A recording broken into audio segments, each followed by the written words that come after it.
Hey there, welcome back friends. Today we will talk about JSP comments.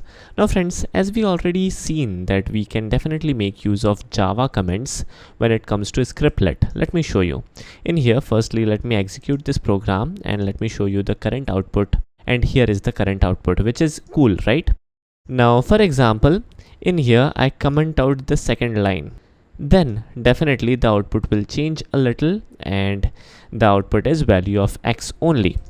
Now for example, I would like to comment out both of these lines. In that case, definitely I can also make use of Java multi-line comment.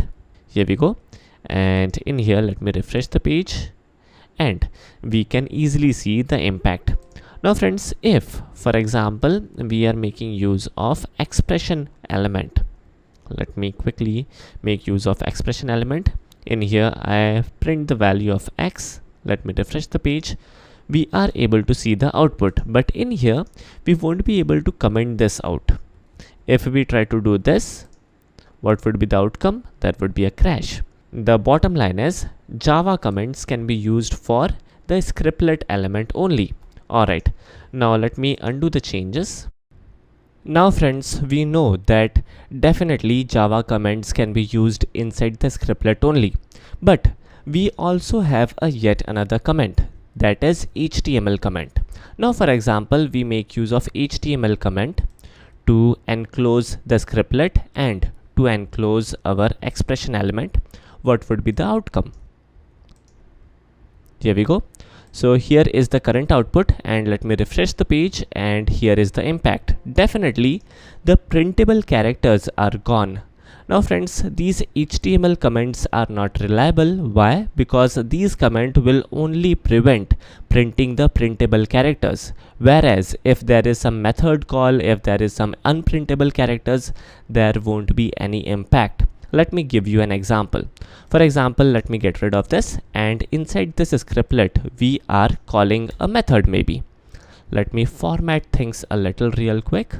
Here we go. So in here, if I type in response dot send redirect and we redirect our what we say web page to, for example, google.com. So in here, I will type in http:// in fact, let's redirect to studyeasy.org. So the URL is studyeasy.org and semicolon at the end. Alright, so now this looks good to me. And now if I refresh the page, then what would be the impact? Let me show you. Here we go. So our website studyeasy.org got loaded, which is good. But somehow, even though there was these HTML comment, we were able to execute this code. So this is little strange. There is a comment, this particular line of code should not get executed, but it got executed and we are now redirected to what? Redirected to our own website studyeasy.org. So the bottom line is whenever we are making use of JSP elements, always rely on JSP comments only. Let me show you what exactly is a JSP comment. In order to give the JSP comment, it is very simple. We simply need to make use of %-- and that's it.